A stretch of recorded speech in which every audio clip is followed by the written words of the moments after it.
How did the CIA and Mossad manage to track down the Iranian supreme leader's secret compound? It all started around 8 in the morning. CIA tracked some high-level Iranian leaders at this building right in the heart of Tehran.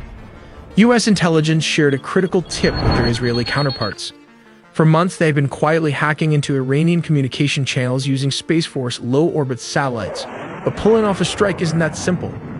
In the first wave, they had to neutralize a larger number of Iran's anti-air defense systems. This critical step cleared the airspace for a massive strike force of around 200 Israeli jets. But this area is highly fortified, so how do you destroy a deeply buried target like this? Well, they use bunker busters. Their delayed fuses punch through deep concrete before detonating. This is part 1. How exactly did Israel and the United States manage to assassinate one of the most heavily protected men on the planet? The answer? An unprecedented joint operation. For months, the CIA and elite Israeli units waged a shadowy intelligence war. Using a web of surveillance satellites, intercepted comms, and human spies, they mapped Ayatollah Khamenei's every move in absolute secrecy. Utilizing a sophisticated web of low-Earth orbit surveillance satellites, intercepted encrypted communications, and highly placed human assets deep within the regime, they painstakingly mapped Ayatollah Ali Khamenei's every movement, security protocol, and daily pattern. The vulnerability, the Pasteur Street Summit. The critical breakthrough came when American intelligence identified a fleeting yet massive vulnerability, the highly classified Morning Summit. Top-tier Iranian military commanders, security advisors, and political officials were converging on the heavily guarded Pasteur Street compound in the heart of central Tehran. Shielded by layers of urban infrastructure, elite guard details, and what they believed was an impenetrable umbrella of state-of-the-art air defenses. Like the homegrown Baver missiles as well, the S-400 radar system located all over the city. The leadership gathered in a false sense of absolute security. Here comes part 2. How many aircrafts were involved in taking out a single target? The focal point of the operation was Beit Rabari, Khamenei's highly secure official residence and centralized office compound located in the heart of downtown Tehran. While they used around 200 aircrafts, the localized strike on Beit Rabari was the anchor of a massive, flawlessly synchronized aerial campaign. Flew all the way from Israel with flying oil tankers, the largest military flyover in its history. The Israeli Air Force deployed an armada of approximately 200 fighter jets equipped with GPS bunker buster bombs. As stated, he was actually occupying a shallower subterranean facility, the free-falling guided bomb, which the IDF deployed as the munitions. It easily pierced the earth and reinforced concrete, triggering a catastrophic collapse of the entire underground structure. According to leaked Israeli intelligence reports, exactly 30 heavy munitions were dropped directly onto the Supreme Leader's compound to guarantee total structural failure. Obliterating such targets relies on specialized bunker buster munitions equipped with delayed action fuses, allowing them to physically penetrate deep into the ground and concrete before detonating. As a dedicated specialized squadron delivered the 30 bunker busters directly to Khamenei's compound, the rest of the armada operated simultaneously across Iranian airspace.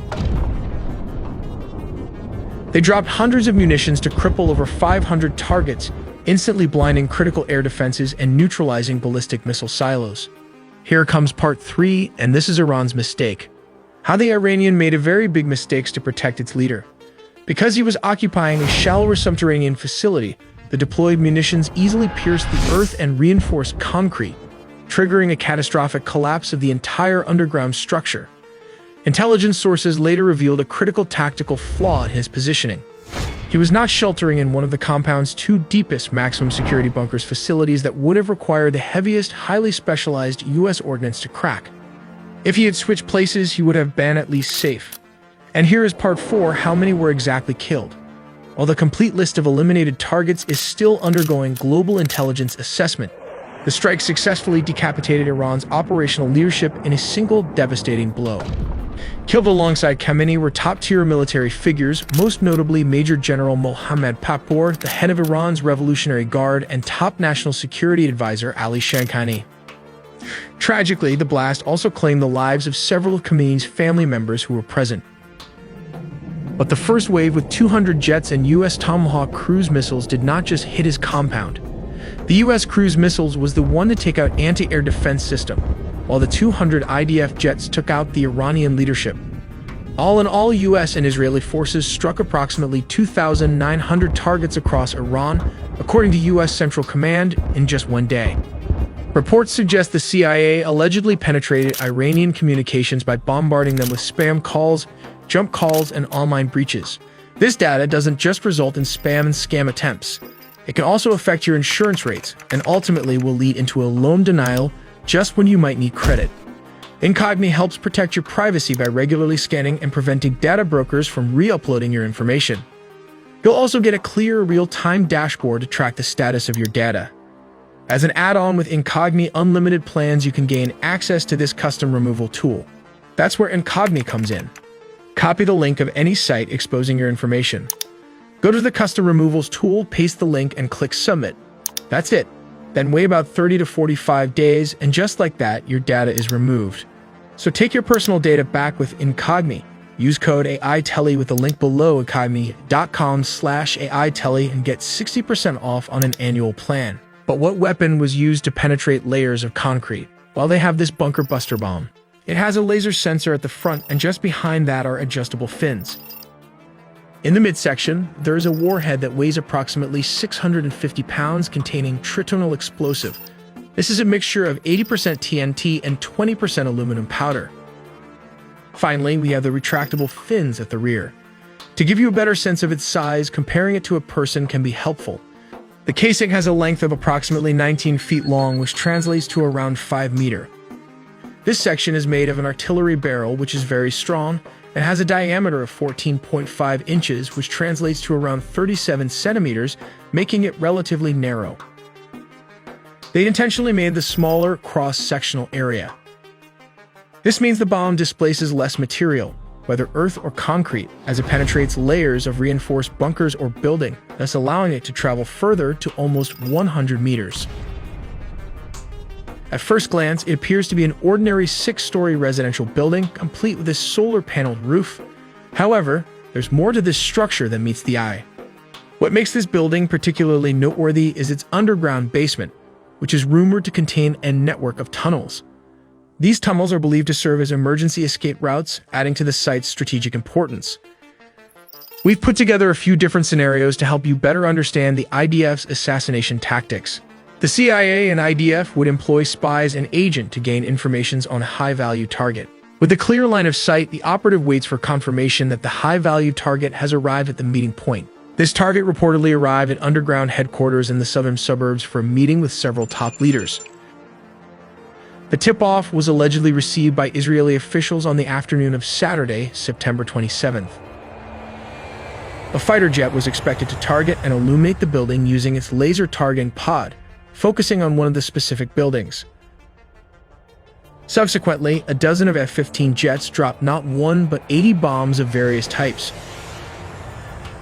The tip of the spear would have been the bunker buster bomb that can penetrate through this 6-story building, leveling all 6 structures to the ground and in the process eliminating Hassan Nasrallah in the action.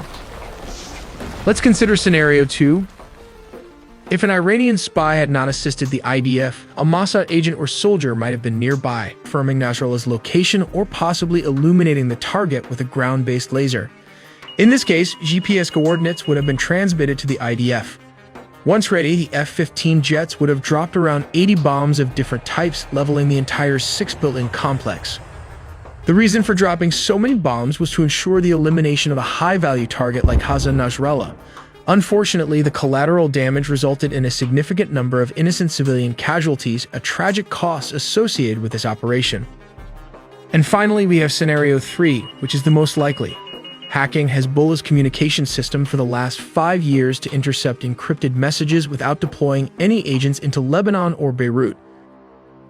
Upon learning that the Hezbollah leader had arrived at the building, an F-15 fighter jets flew and dropped barrage of bombs, eliminating the entire leadership inside the underground bunker. Out of the 80 bombs used, the IDF also deployed the Mark 82 weapon, the Bunker Buster, and the GBU-39, which were part of a purchase valued at around $3 billion from the US. Let's take a look at how this works. Step 1. First, a laser is used to illuminate the target, or GPS guidance is already assigned to it. Step 2.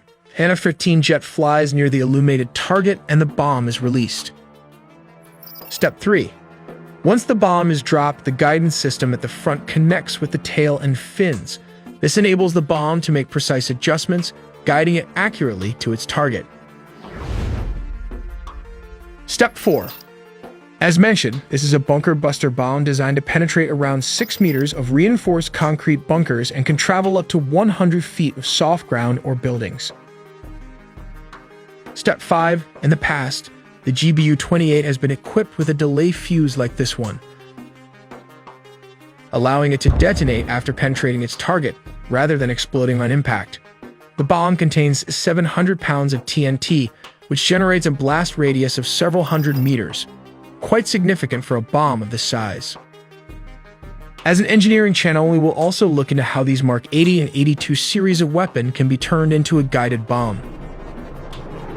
When released, it falls just like a normal dumb weapon. As stated, the bomb can be fitted with a nose fuse, a tail fuse, or both simultaneously. Upon hitting the ground, the frontal fuse activates, burning the fuse conduit from the front to the back, thus creating a huge explosion. The alternative option is using the tail fuse FMU-139. This is usually used for delayed action and is set by the pilot.